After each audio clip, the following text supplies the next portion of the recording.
Mga idol, totoo nga ba noong taong 1980, merong isang reporter sa Japan ang nakakita ng isang iPhone 13? Paano po kaya nangyari yun, Kuya Jibe? At totoo rin po ba na ito ay naiwan ng isang time traveler? Tara po at alamin po natin. Babalala mga idol, kung kayo po ay hindi likas na mapaniwalain at kung ayaw nyo po nakakarinig ng ganitong klaseng kwento, skip nyo na lang po ang videong ito, okay?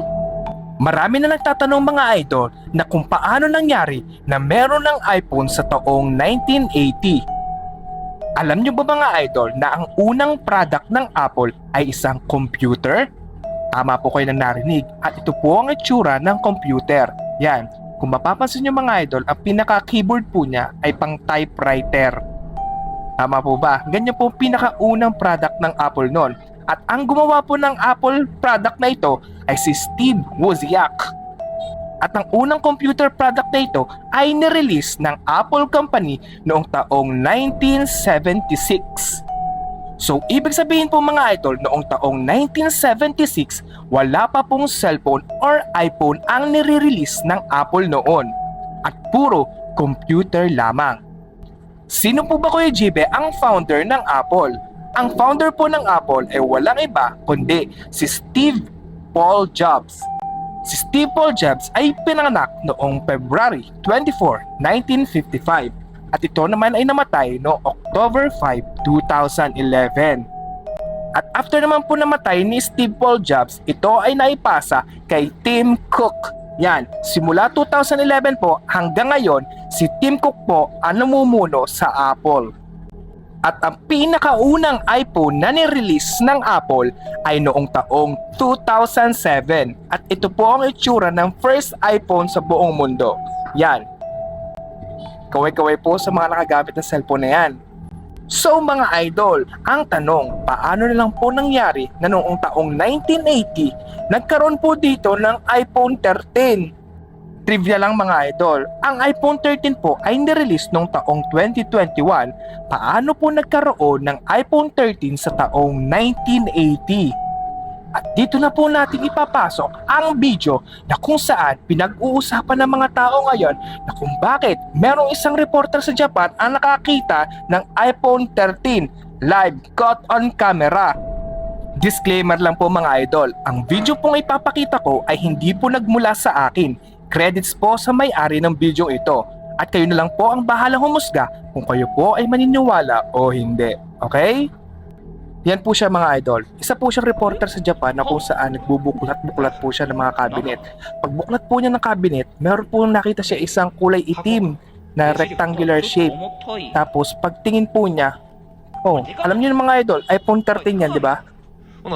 Pero ang katakataka, kung bakit yung taong 1980, meron na pong iPhone 13 noon. Saan ang galing yon? Tingnan nyo mga idol, tingnan nyo yung itsura ng reporter. Mapapansin nyo, takang-taka siya kung paano ito gamitin. Hindi niya alam kung paano ito gamitin. Akala niya, salamin po. Salamin po yung kanyang nakitang yon. Salamin. Miski ako po, kung ako po yung reporter na nakakita ng iPhone 13 sa panahong 1980, magugulat din po ako at magtataka kung paano po ito gamitin. Diga? Ito, panoorin nyo po ulit ng maigi. Yan. はこれは何それこれなんだ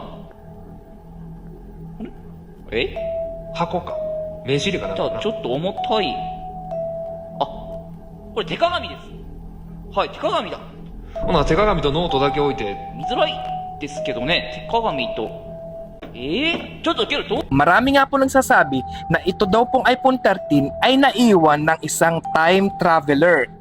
Ang time traveler mga idol, ito po yung mga taong kayang pumunta sa past. Okay? Yun po ang time traveler. Kumbaga po, meron po silang portal na pinapasukan para pumunta sa past.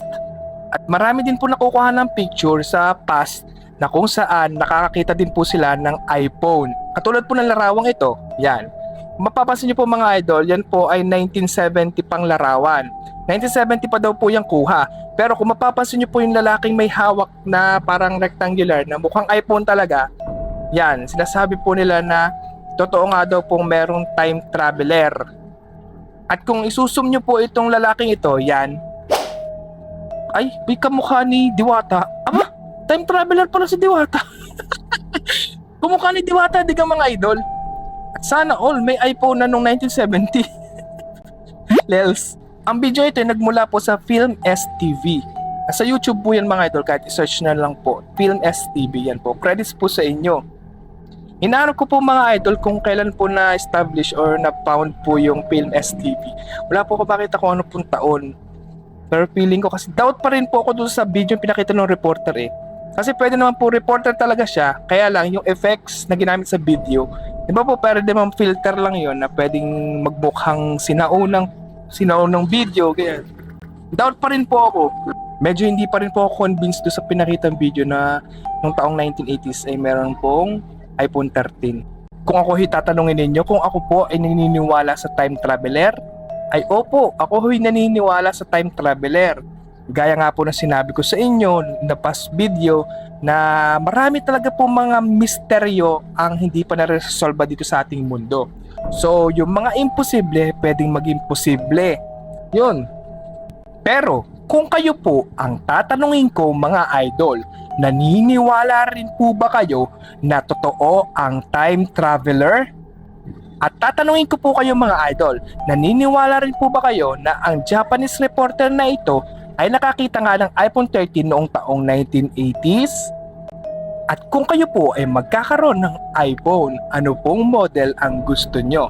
Comment nyo nga po sa comment section at share nyo na po ang video ito sa mga friends nyo para malaman din po nila ang Japanese reporter noong taong 1980s ay nakakita ng iPhone 13. Cute!